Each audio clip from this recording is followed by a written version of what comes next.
Hello po, magandang hapon po. Ikaw ba yung boyfriend ng anak ko? Ay, tita, kayo po ba yung nanay niya, no? Ay, magandang hapon po. Ang pangit mo. Ay, grabe naman.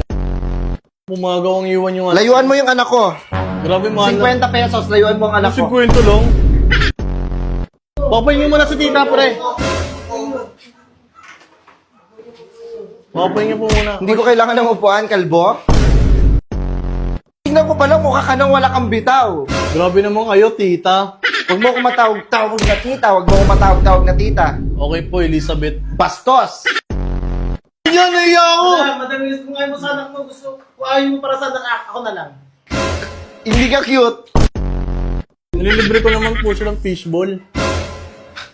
Ano, magtutog-tog kayo, tapos tutog-togin mo. Alam ko na yan. Kayo, nagtatrabaho ba kayo sa karnabal? Kayang-kaya kong bilhin yan eh. Hindi yun talaga. Mahal ko po yung anak nyo. Tsaka isa pa, laki ng dede na anak nyo. Joke lang. Ang mahal-mahal magbuntis. Ang mahal-mahal ninuwal ko yan. May gastos ka? May gastos ka dyan? Aray. Wala kang ginastos dyan. Tapos anong gusto mo? Ready na? Ready to banot na lang? Hindi. Casey yung anak ko, si Casey. Pucha. Sino ba yung anak mo? Si Casey, bata pa, kakapanganak lang no. Mag 1 year old pa lang yun. Birthday niya nga bukas. Tingnan ko sino ka. Bye! Eh, bossing! Layuan mo ang anak ko.